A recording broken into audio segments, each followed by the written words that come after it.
really appreciate everybody being here today. I do want to acknowledge, as a part of the land grant mission here at Colorado State University, that we are on the ancestral homelands of the Arapaho, Ute, and Cheyenne Mountain people. And since this study really covers wildfires across the western U.S., I also want to acknowledge all those original land managers and land stewards that worked across these landscapes for hundreds to thousands of years prior to us writing journal articles about these landscapes. So this paper was a project that I worked on with Penny Morgan at the University of Idaho.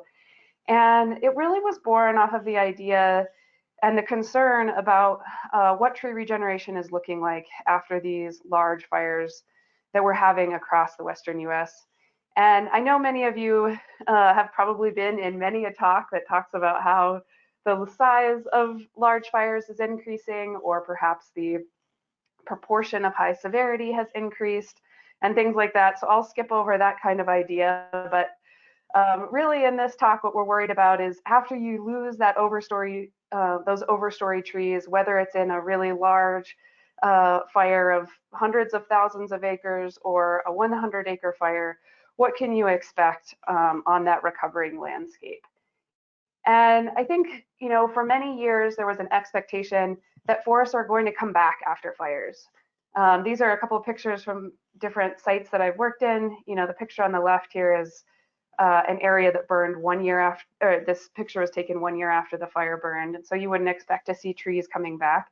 But I think our expectation for many years was that we would get these landscapes that look like something on the right, where we have, almost head-high trees for quite a large expanse following those high-severity fires.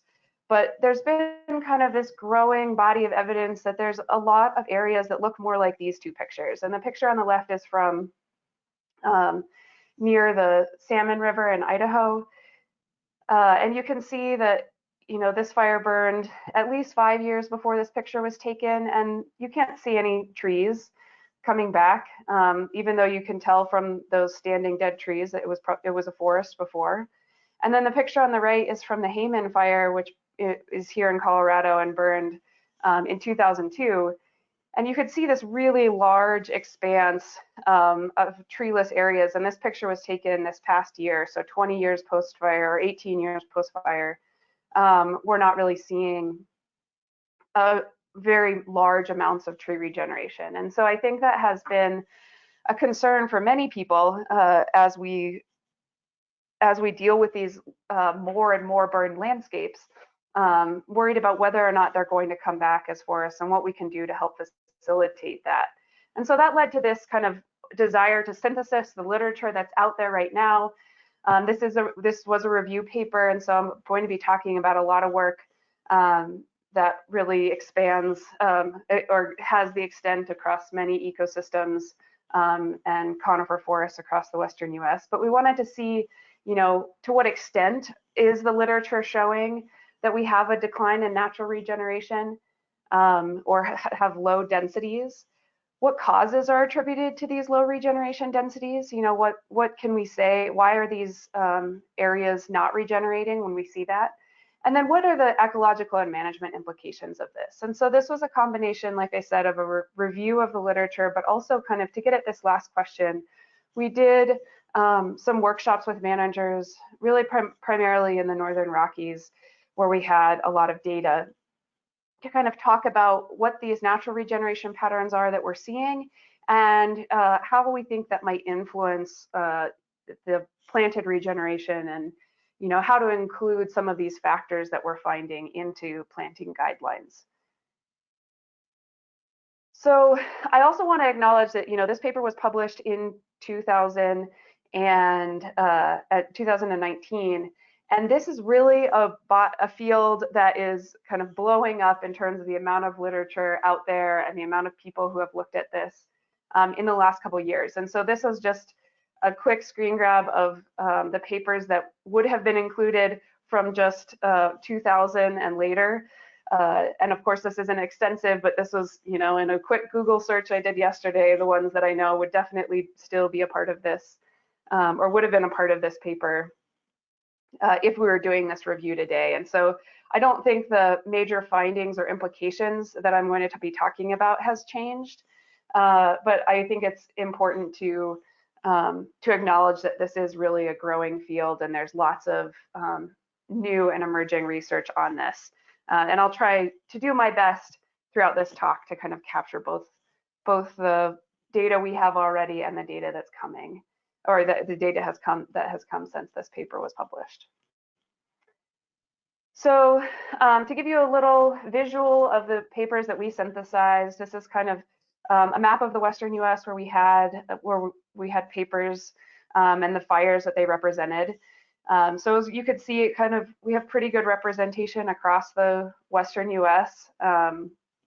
And again, I did a quick search of the literature yesterday, and these are very approximate, but I would guess if we were doing this paper again, we would be really adding this many papers from each of these regions to this literature review. That's kind of how much new literature on tree regeneration patterns have been coming throughout in recent years.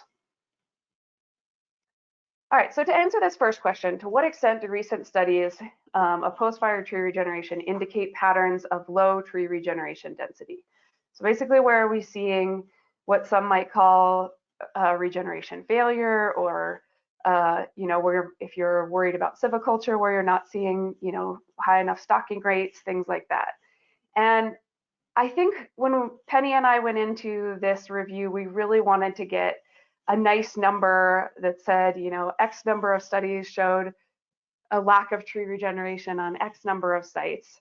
But I'm going to get this out there early in my presentation because I am an ecologist, and I'm going to leave it with it depends. And I'll talk about all the reasons that it depends in terms of kind of those mechanisms of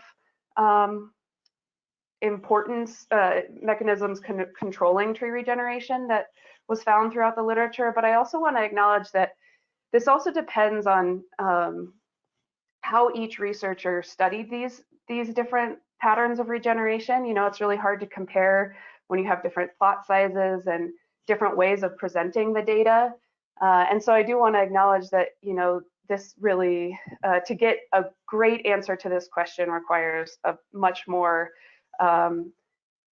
synthesis of the actual data versus just the papers, which I know is something that Carrie Kemp at the Nature Conservancy and Kim Davis at University of Montana are working on currently.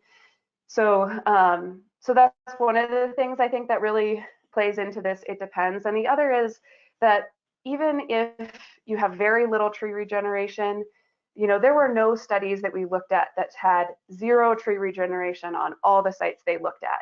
And that really plays into how variable our landscapes are.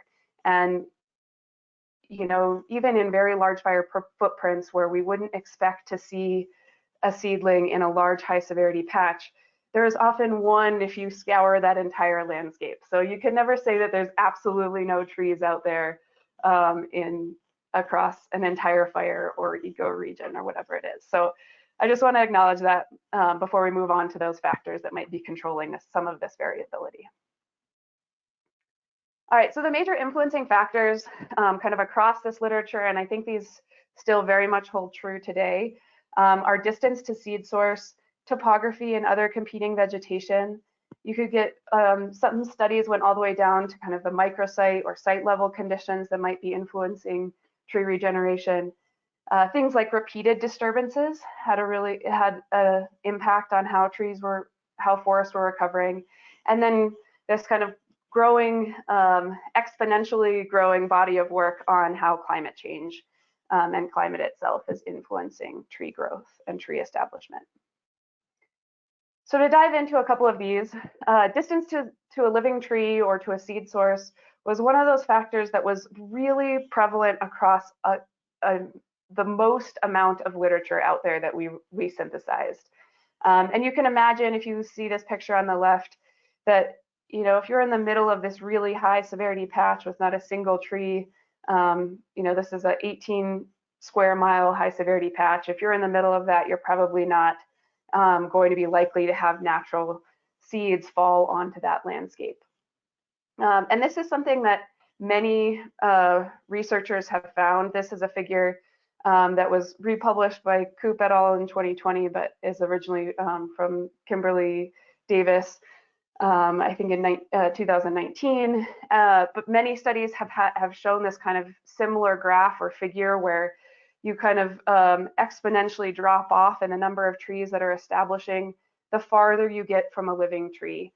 And the actual distance where you see the most tree regeneration might vary a little bit, but once you get past 100 to 200 meters, you're probably seeing a pretty large decrease in the amount of trees establishing. Of course, this does vary by species, and it's important to kind of discuss the caveats of this distance to seed source importance. So to talk about a couple of those exceptions, one is serotiny. You know, many of us are probably familiar with lodgepole pine and how it really does come back in these carpets of forested areas post-fire. And that happens because of their serotinous cones, or those cones that kind of stay in those trees and drop the seeds immediately following that fire. A lot of studies have shown that either the distance to a living tree doesn't matter because they're getting that seed rain from those dead trees right around them, or the amount of variability that it explains in terms of that distance to a living tree is something like 3%. So it really doesn't have a strong precipitous effect, assuming those trees are serotinous. And there's other species, you know, lodgepole pine is the one that we really are the most familiar with in terms of its serotinous characteristics, but there are plenty of other species, like many of the endemic pine species in California, like bishop pine, that could also have this effect. And then animal dispersal, you know, is going to allow distance to seed source is still going to matter, but it has a longer potential dispersal distance. If you have a bird carrying those seeds into the middle of a high severity patch. And so those kind of examples that you might see less of this impact or a longer dispersal distance is something like whitebark pine or limber pine. So moving on to topography, site level conditions, competing vegetation, this is one of those areas that gets really messy in a big hurry, not only because of all of the different ways that people measured some of these characteristics, but also because the influence of any of these factors could be really variable. And I wanted to show this picture to kind of emphasize this point. This is a site that I work on that burned in 2018. And this is what it looks like 2 years after a fire. So just we have this carpet of gamble oak. So you might think that that's some good competing vegetation, some shrub competition. But actually this seedling, there is this little hidden Douglas fir seedling underneath. So it's hard to say for sure if that's facilitation or competition. It could be probably a little bit of both. And so it was kind of hard when we're synthesizing lots of literature to say, you know, to come up with some clear patterns that people are seeing across these, you know, sometimes really diverse ecosystems. And this is one example, but I wanted to show you one other picture as well of kind of this competing vegetation idea.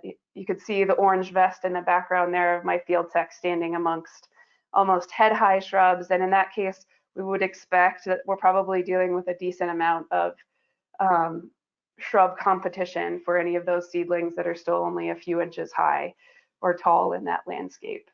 And that's something, you know, depending on the ecosystem you're in, is going to have a much bigger impact than others. So areas that we're seeing transitions to chaparral dominated post-fire landscapes, like in California, we see this greater amount of importance with this competing vegetation, whereas places maybe like the northern Rockies that tends to have much more of a grassy, low vegetation cover, low height at least vegetation, might not have that same kind of concern when we're talking about competing vegetation. And again, that was kind of similar to a lot of these other site level characteristics that we didn't really have a cohesive way to synthesize across them.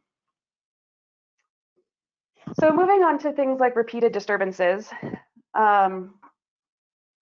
there are a number of different repeated disturbances that might be influencing tree regeneration. One is repeated fires.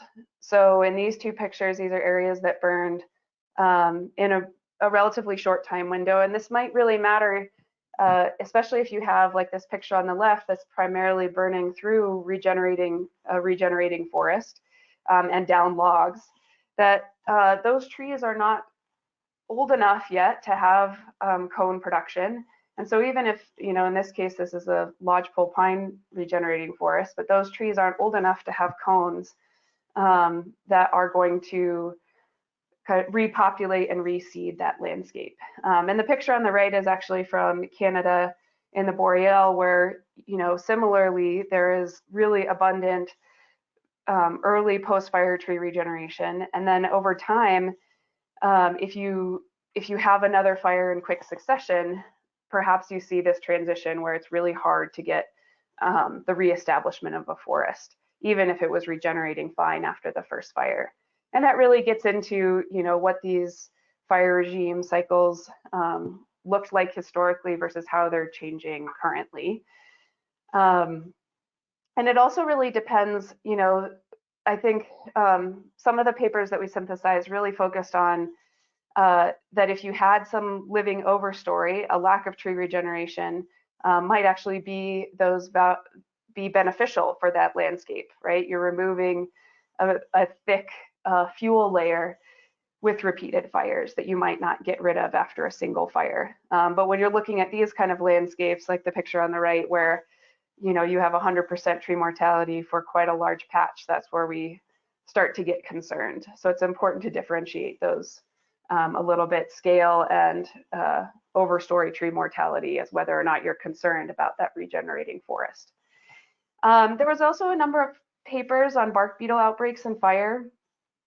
And in those cases, the literature is a little bit more mixed. In some papers, there's pretty strong evidence that those having a bark beetle outbreak before a fire caused lower tree regeneration densities. In some other papers, it was really that post-fire burn severity in those post-fire conditions that mattered, regardless of the bark beetle outbreak prior to the fire. So that's a bit mixed. And then, drought and fire is another one that I think we're ever being impacted by more certainly in the last 20 years and probably going forward. And so I'll save that for our climate discussion, but there was several papers that kind of talked about drought and fire more as a repeated disturbance than a climate condition. So I wanted to acknowledge that that is potentially one of those disturbances that are interacting with fires to make tree regeneration lower. So when we published this paper, there were only 6 papers that met our criteria and that discussed climate in any way. There were some that used elevation or aspect as site proxies for climate, but those papers that actually used some sort of climate variable, there were only 6 of them. But like I mentioned it earlier on, this is an area that really is expanding quite substantially in recent years. And so I wanted to just acknowledge a few of them. This is definitely not a complete list. These are the ones that, I had a kind of on the top of my mind that I've looked at recently. But there are multiple that are starting to look at both site climate as well as downscaled climate data to really get at this influence of climate on regeneration. So I wanted to make sure we acknowledge that this is a growing field. And again, I think a lot of these kind of feed into these main themes I'm going to talk about. But if you're interested in this kind of climate effect on regeneration, I encourage you to look at a lot of the literature that's come out recently. So some of the commonalities that we found around climate and regeneration is that there have been fewer years of favorable climate for tree regeneration. This is a figure from Davis et al. And we see that, even if we look only back to 1980, Prior to 2000, there were a number of recruitment years, so years where there was a decent probability of seeing trees establishing, whereas after 2000, the climate has become much harsher and less likely to see really good regeneration years or really large pulses, perhaps. And this is kind of compounded, right? This study was looking at actual tree establishment, but you could also think about the impact that this might have on species that have massed years, like ponderosa pine, especially across, the central Rockies and south into the southwest. If you have fewer years that are favorable for cone production, you're probably going to get even fewer years where you match up good cone production with good years for establishment. The variables that people use that we looked at, as well as the variables that people have looked at now or since then, are really variable. People have looked at things like precipitation, max summer temperatures, minimum temperatures, average temperatures, as well as kind of these variables that combine these two moisture and temperature variables, such as climatic water deficit or some drought index. But I think the key is that both moisture and temperature are really important. You could have a really potentially moist year, but if it was really hot, you still might not see that favorable climatic condition for tree establishment. So it was kind of a combination of those two that seemed really important across the literature. And in general, we saw that drought years that followed wildfires, we saw a substantially less tree regeneration throughout the literature. And those places that were generally hotter and drier tend to regenerate less. So what I'm talking about there is those places that are kind of already at the lower ecotone of forests, or as Sean Parks would say, the trailing edge of forests, right? Those kind of lower elevation forest types that are already at the edge of where we would find forests are probably more likely to have regeneration failures or lower regeneration densities than those higher elevation forest types. That's not to say that there weren't areas at those higher elevation forests that experienced little to no tree regeneration, but it seemed it was predominantly driven by those hotter and drier places. All right, so what can we do about this lack of tree regeneration? I think, whenever I have given a talk similar to this, talking about how these forests are recovering or the lack of forest recovery, there's a lot of really abundant concern about what we do about it and how we prevent it. And that was really, again, that impetus for these workshops that we did, and also thinking, looking forward, what can we do about these forests?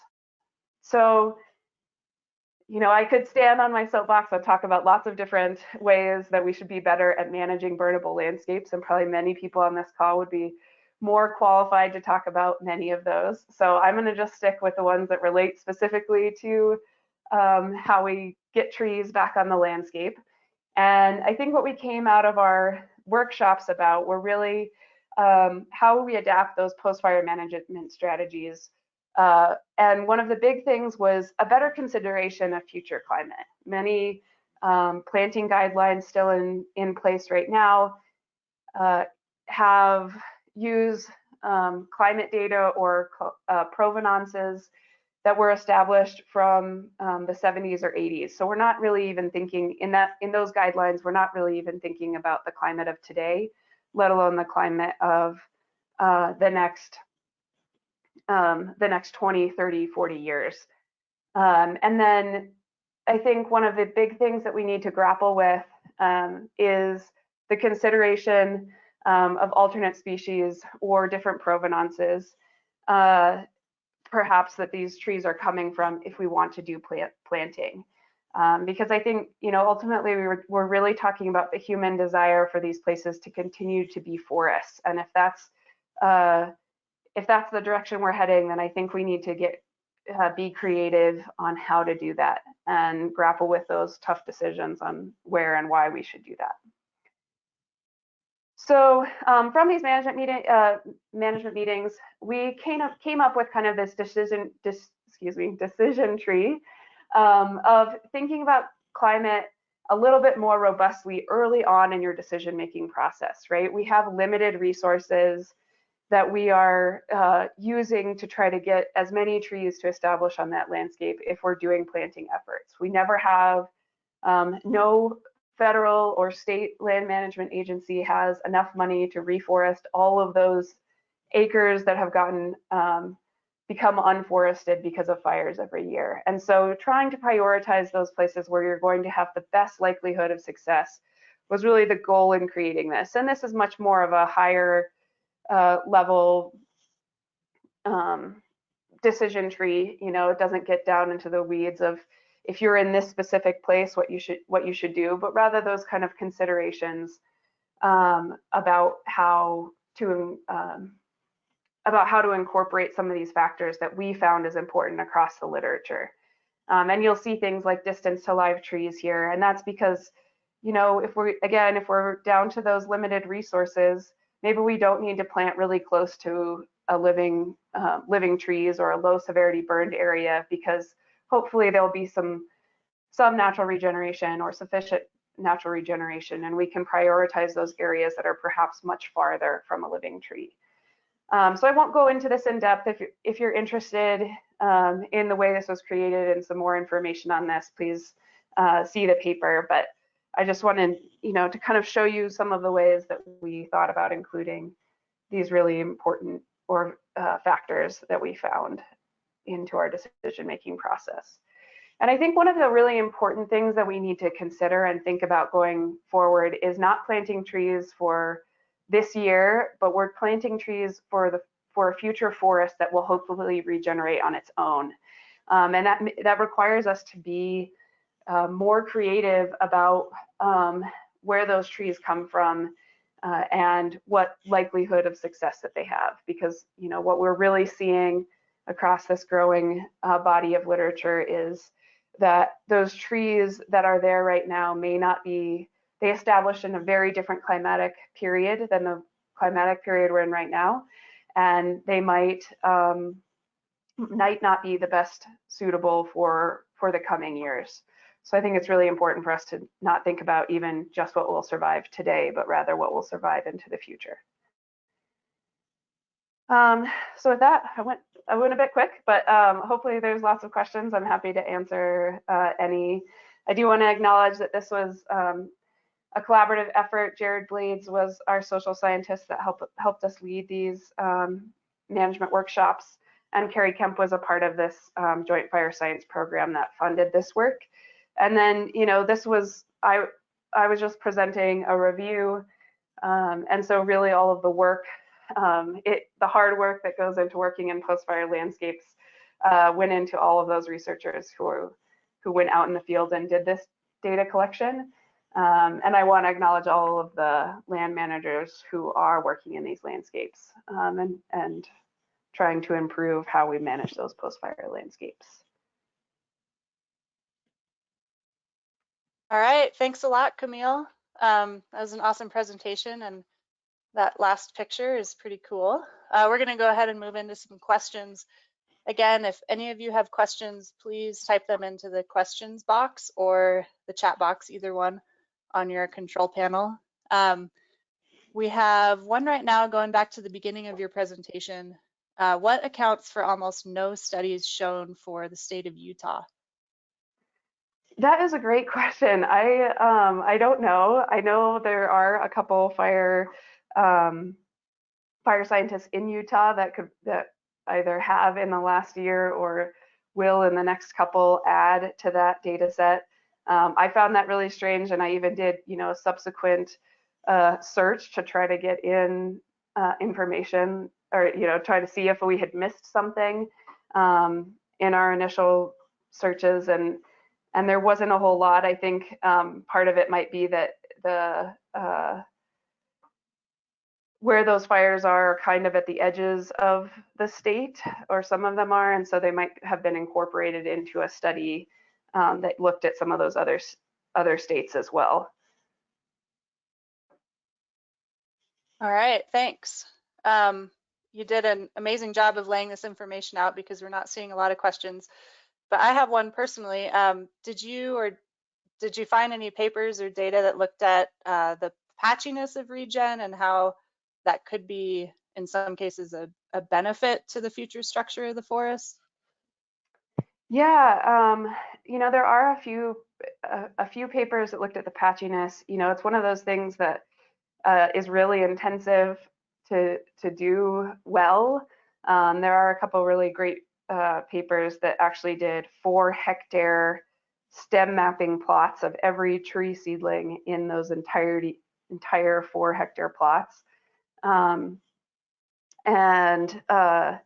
in those cases, I think one of the key things that I took away from those papers is really that emphasis that even if you aren't seeing them on the more typical size plots of 1/10 of an acre or even much smaller, that we do tend to do tree regeneration on, you're going to see some trees coming back across that landscape.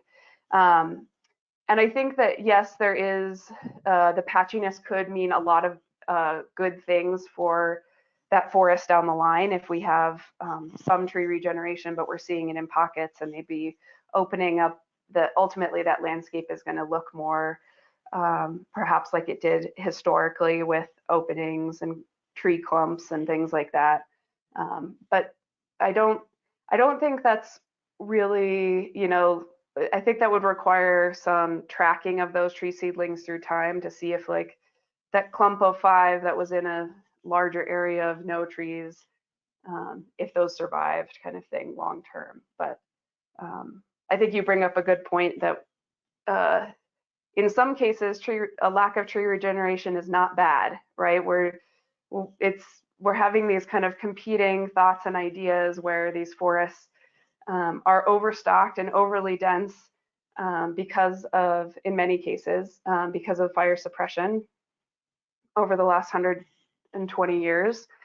And then we're concerned about no tree regeneration coming back. And so I think that really gets at that scale importance. If you're talking about, a 10-acre or even 100-acre patch that's now not forested because of a fire and not having tree regeneration, that might be not that big of a concern. But if you're talking about a 100,000-acre patch that isn't regenerating, you might be a little bit more concerned. Great, thanks. We've got a few more questions that came in. So I guess the first one, can you explain why only conifers were included in this work?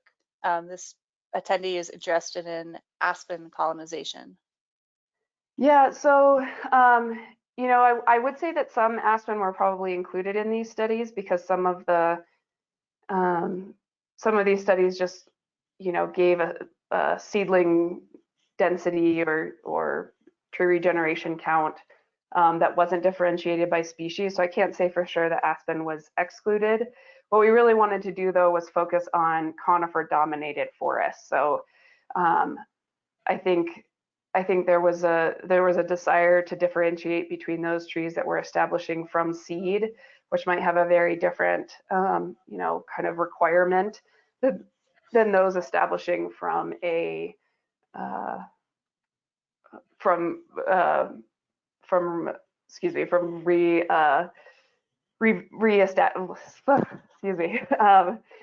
that we're reestablishing through resprouting versus a seed reestablishment.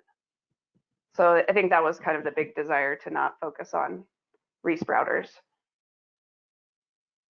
Okay, that makes sense. And did you review any studies on oak woodlands in California or mixed conifer hardwood species on the West Coast?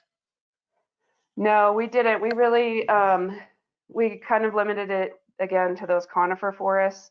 And I think that some of those forest types might have been mixed in there a little bit.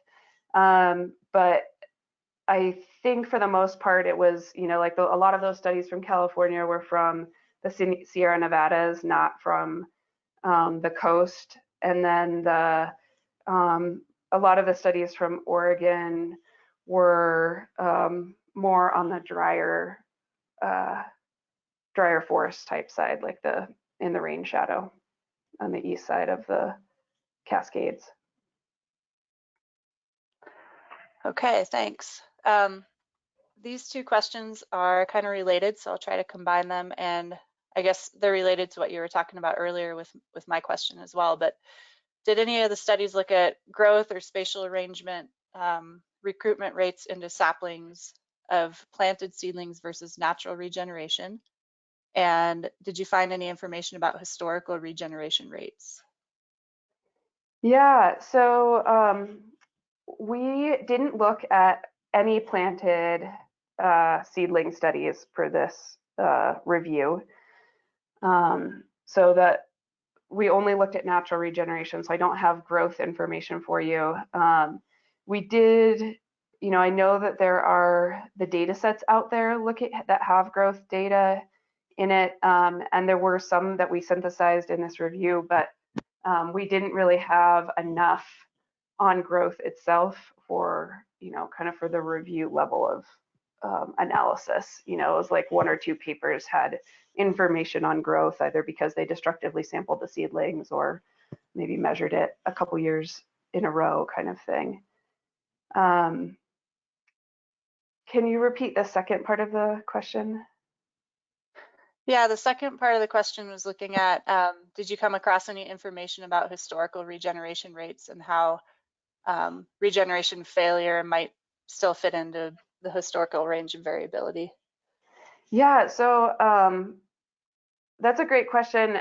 Susan Pritchard and I are actually trying to tackle that a little bit recently, looking at the literature. And one of the things that I was really surprised about in looking at more, like dendrochronology work, is that there's very little on tree establishment usually published, even in like historic fire regime papers, in part because all you have 200 years later are the trees that survive, not the ones that may have established but then not survived those 200 years.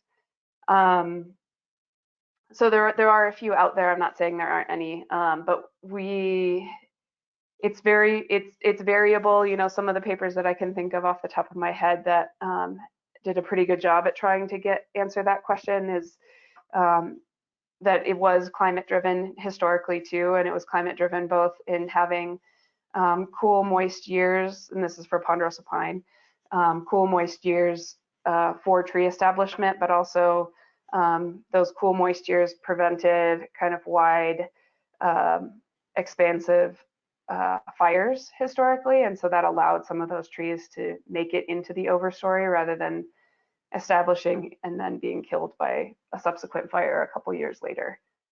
So that data is out there to some degree, but there are some caveats to it, and it wasn't included here. Okay, thanks.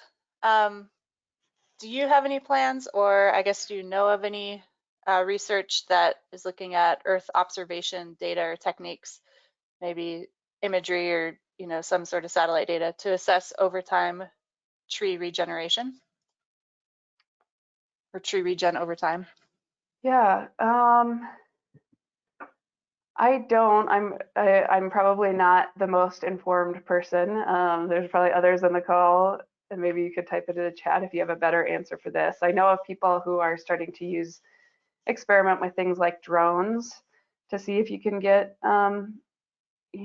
imagery via drones at the same level as we would here, but I don't know of any like satellite imagery use to really, because for a long time those trees wouldn't show up, right? They're really small, unless you're seeing a really big pulse like some of those pictures of lodgepole pine. You probably wouldn't be picking it up for quite some time, would be my guess. But again, others might be better at answering that. Okay, thanks.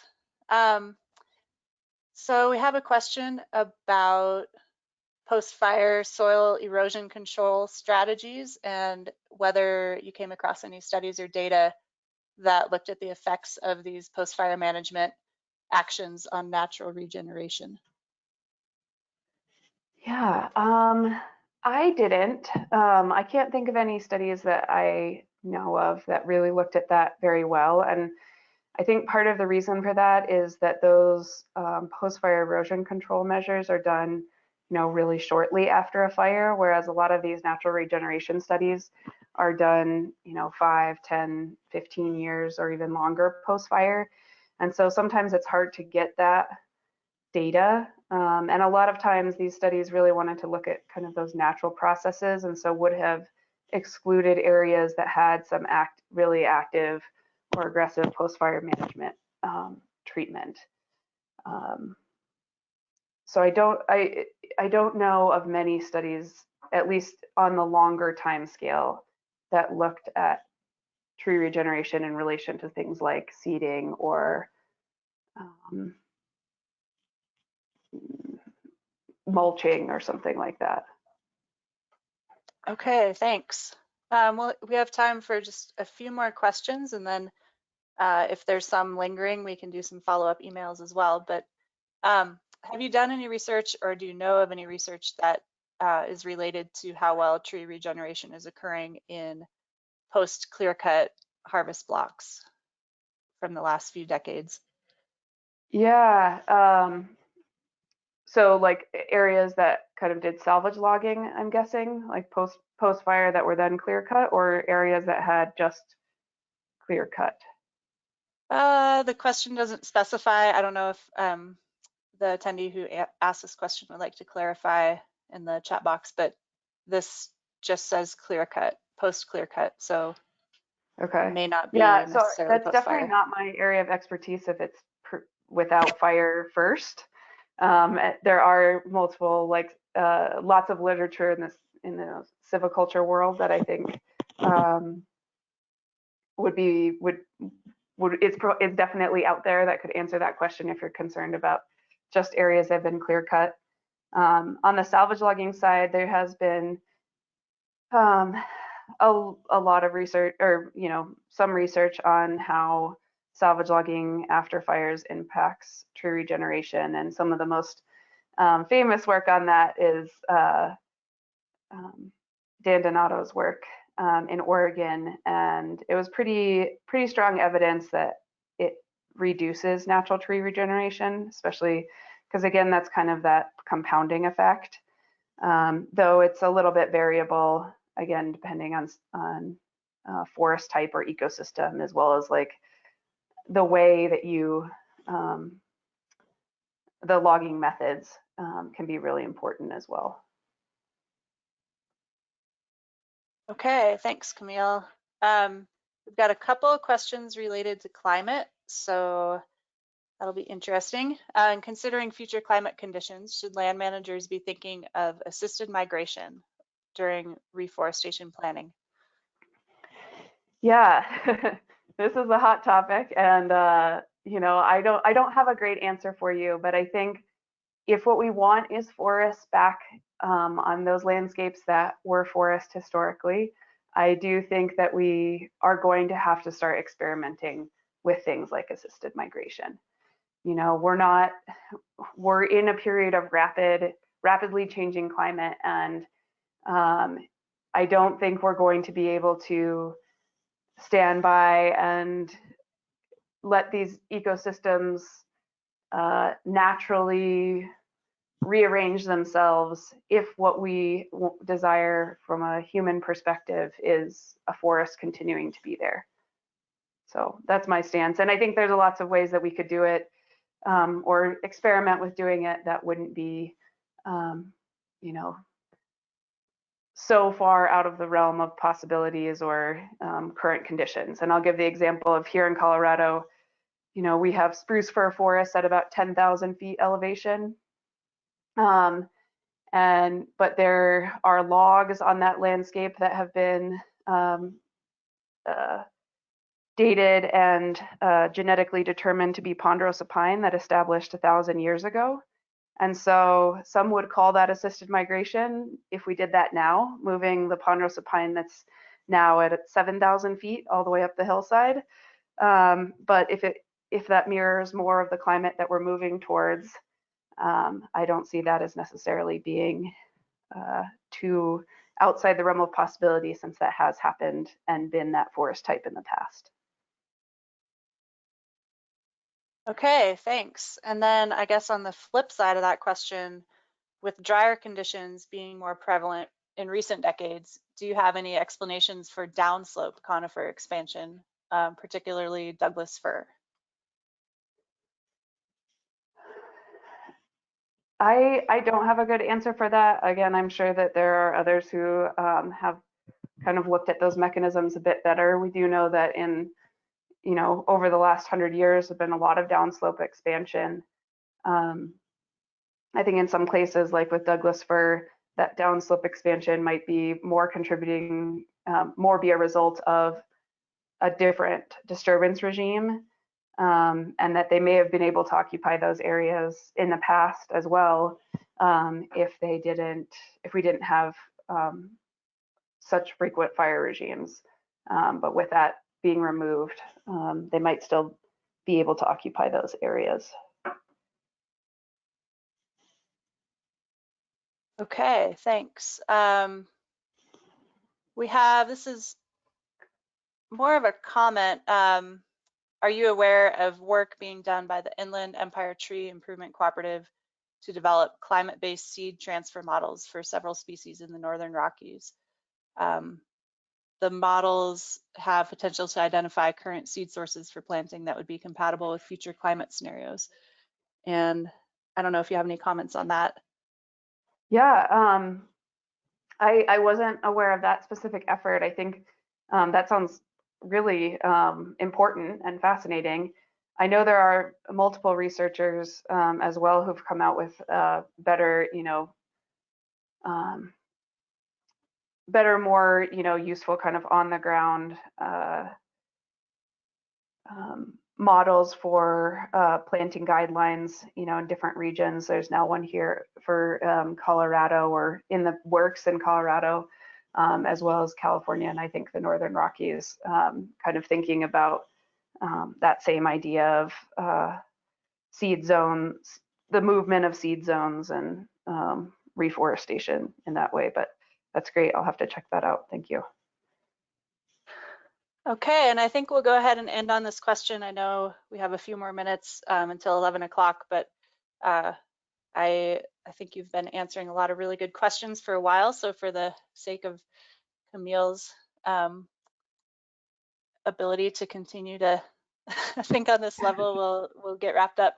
So this final question is related to whether site prep, which may be related to post-fire planting or salvage logging or that kind of thing, if you found any data or research on whether that impacted natural regeneration. So by removing the competing vegetation, did you see any studies that looked at that? And I think you may have mentioned that most of your studies that you saw were more related to undisturbed sites, but Yeah, I haven't seen a lot on that.